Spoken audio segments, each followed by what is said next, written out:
Do you have non-negotiables when it comes to your springtime prep? Because I do. And today I am going to share with you all of the things that I do now in order to make the rest of my summer a million times easier and beautiful.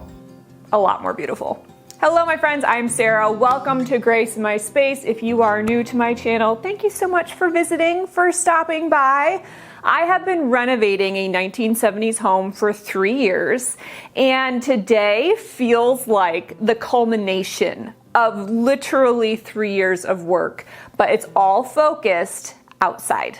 Now, am I anywhere near done? Absolutely not. I have come to the realization that much of my adult life has been spent bouncing from house to house. We have moved every 5 to 6 years, and I've never been able to see the fruit of my labor in the garden. Everything I have planted has still been fairly immature when I left to go to the next place. And so at this home, my mentality is very much shifting, and I am planting to stay here.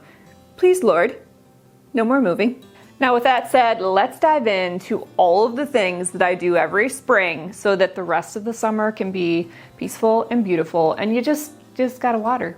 I mean, you can't get away from that, unfortunately. Well, I've got quite a mess behind me, but I'm a pretty minimalist gardener. I just have a few tools that are must-haves that I use for basically everything, so we're gonna dive in. First off, we have the hori-hori knife, sometimes called a gardener's knife. I find this the easiest for weeding and also for planting smaller plants. Then let's move on to my electric hedge trimmer. This is battery powered, so much easier than dragging a cord along. And what I do every spring is I cut down all of my grasses, and then I actually use the dead grass as organic matter to help fill any new raised beds, give those some height so that you're not using quite as much soil. And Addie helped me with this. She's going to be doing her own little garden bed this year, and she's really excited about that. So we put that together on Mother's Day this year. The next tool that I must have is the extendable lopper.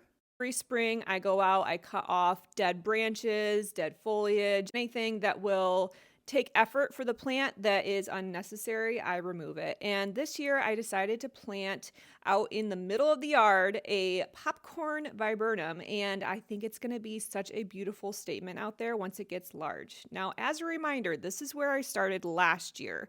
This is where I am this year, only 1 year later. In the spring, it's the perfect time to divide those perennials. If your zone is appropriate for lamb's ear, I highly, highly recommend. It is vigorous, it spreads, it's gorgeous all summer long. It tolerates both sun and shade.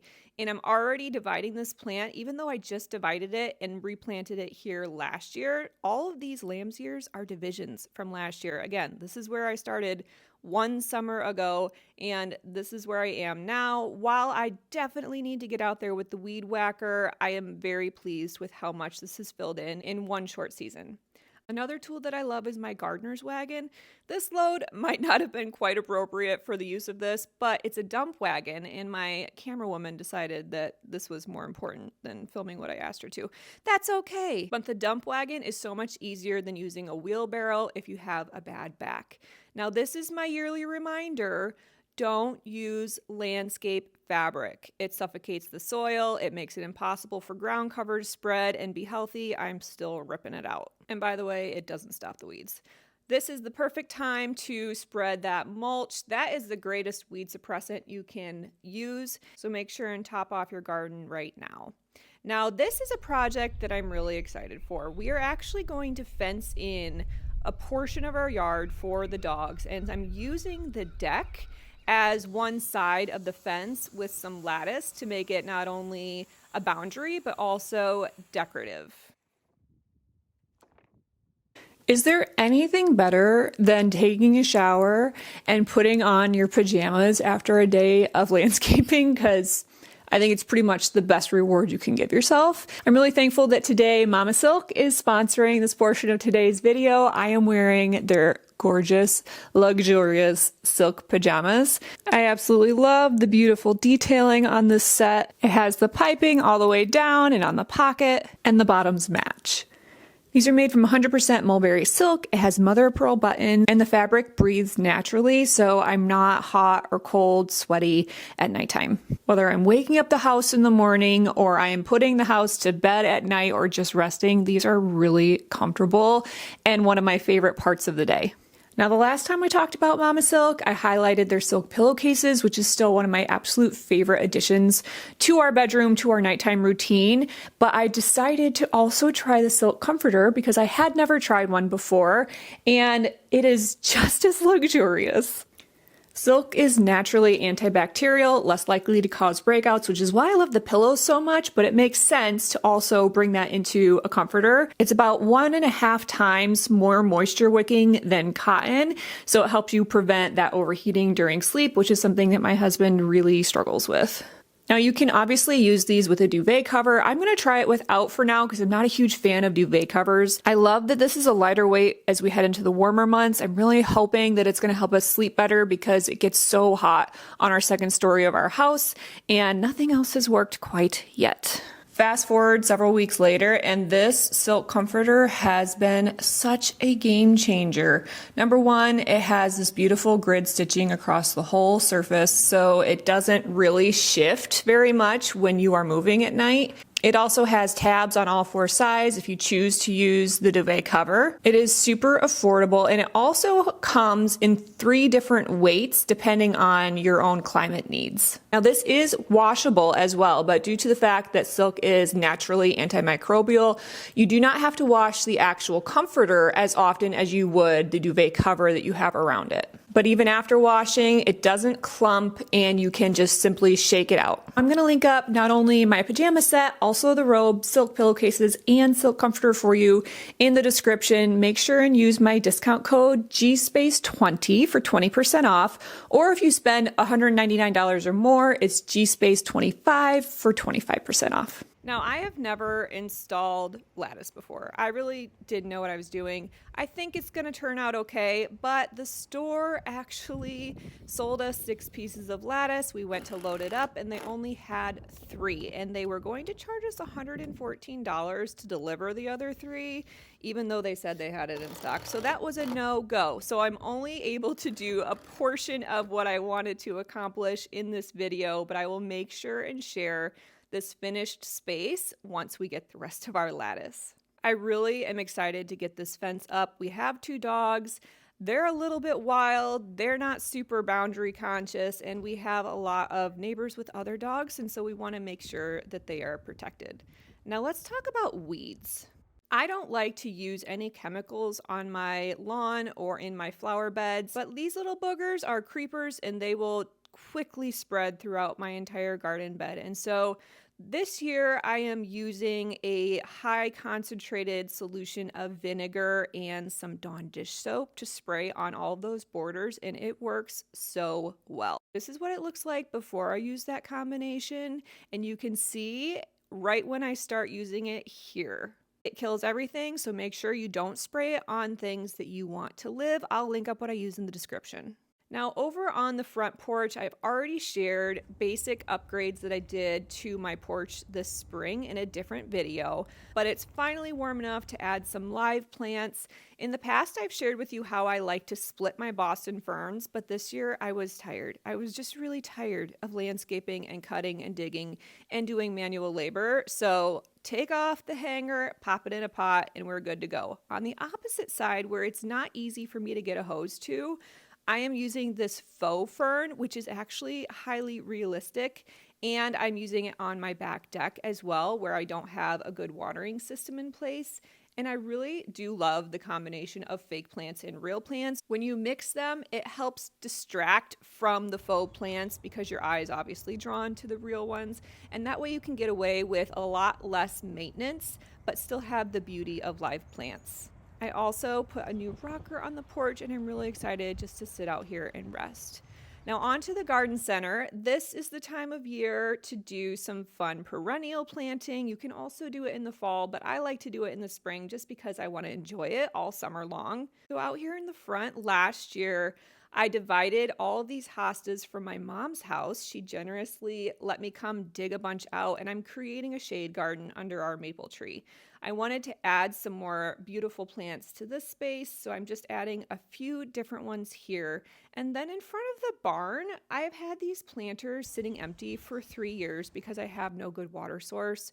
I found these outdoor artificial flowers and I basically spaced them all over the back deck in the flower boxes that I can't get water to, and now in these flower pots, and they're just a really beautiful, simple update. In the back, this is the space that I'm really focusing on this year. This has kind of been a dumping ground for all things that we didn't know what to do with, and so I want to actually create a beautiful, entertaining space, and it's time to reclaim what I think can be one of the most beautiful spaces in our backyard. I'm going to put the lattice all along the underside of the deck here, but again, I only had 3 sheets, so we're just starting with the one until I can get the rest from the store. We have this retaining wall that retains, but not super well, and so I'm going to be adding a lot more ground cover and some ferns underneath to try and hold that soil in place so that it stops overflowing onto the patio. While we were on spring break vacation in Tennessee, our Airbnb had a porch swing, and my daughter absolutely loved sitting there every morning. And so I wanted to create that same feeling of being on vacation and rest in our own backyard. So I got this porch swing from Polywood. I have had Polywood products in the dining table since last year and have been so utterly impressed by the quality of it and the ability to keep it out all year long, including in our harsh winters. And it absolutely needs no maintenance. And that is seriously top of mind in everything that I design outside, is what can I put out here that I don't have to constantly keep up with, because I don't want to create another spot that is just toil and work. I want to create a resting zone. And so I've really enjoyed using Polywood for that reason. Now, I have never hung a porch swing in my life, and so I was kind of nervous that I was really just going to either, number one, break our deck, or number two, break my body. And so this was the moment when I sat down and I realized very quickly I didn't test the strength of these first. And so I was really glad that I was still swinging. Now over into the garden bed that I did in the first summer that we lived here. It has grown a lot in the last 2.5 years. And I'm slowly adding more perennials and dividing the existing perennials that I planted years ago to get more free plants. This is what it looks like in the spring before everything grows in, but I knew that I wanted to add a little bit more color. So I added some yarrow in this really pretty sunset tones, and then I also added some veronica with white spikes because it just adds a lot of movement and interest, especially in our very windy climate. I'll show you how that fills in a little bit. On the back patio, I also added new patio furniture here from Polywood. I will link up all of the products that I'm using in the description in case you are interested. I've really been so happy with the raised beds that I installed a couple of years ago and with the additions of the furniture that I've used over the last 3 years. I have shied away from doing any annuals in pots the last couple of years just because of the amount of time that they take to water, and I didn't have the capacity. But this year, I feel like I will finally be able to just enjoy this outdoor space. And so this is what I planted. If you are interested, I think it'll be a really fun combination. This summer, I think that we will finally be able to just really enjoy our backyard spaces. Once I get that remaining lattice up, this will look complete and have some really fun moments and memories that we create with our loved ones in these spaces. Now, up on the back deck, I did all of the work that I needed to last year. And so this spring, it's really just about a little bit of cleanup, removing covers, refreshing pillows, and enjoying the maintenance-free space that I very intentionally designed last year for the first full summer of a completed space. We are so blessed with the most beautiful sunsets and sunrises off this back deck, and so I wanted to try and capture a few of those shots on some of the evenings that we were enjoying these spaces.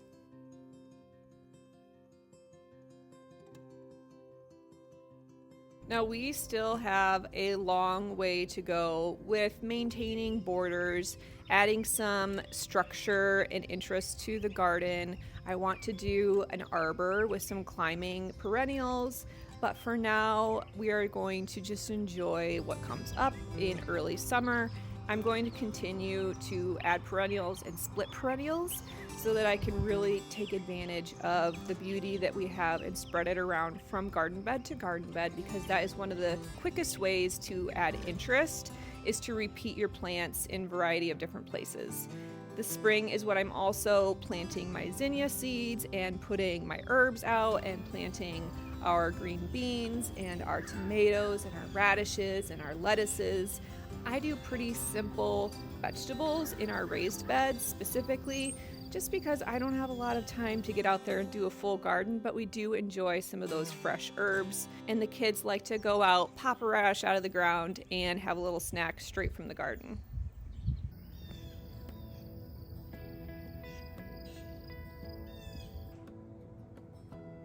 Now in our front yard, I added a whole hedge of Incredible smooth hydrangeas. And if you have this type of hydrangea, or perhaps you have Annabelle's or any other kind of hydrangea, where in the spring when they're first leafing out, if you see any fused leaves, take a look. This is what I'm talking about.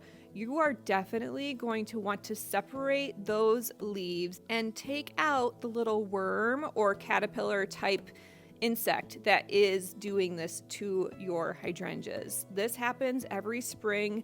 They come and they build their little webs inside of here, and it will actually eat all of your blooms. And so just take that out. You can also use a BT insecticide, and then you will save your blooms and be able to enjoy them all summer long. Thanks so much for watching. I hope that you enjoyed seeing the process, seeing some spaces come together. Finally, I'm so happy with the progress that I've made this spring. And the irony is that this, 15-ish minute video in reality actually took me months of work. And so sometimes I get to the end of video editing and I'm like, oh my goodness, that made it look so easy. And it was such a toilsome, back-breaking spring this year. And so I'm ready to relax and enjoy the fruit of my labor. Now, if you have a brand new garden, or if you just want some great tips, make sure and check out this video next, where I'm sharing all the ways that you can landscape your entire yard for free.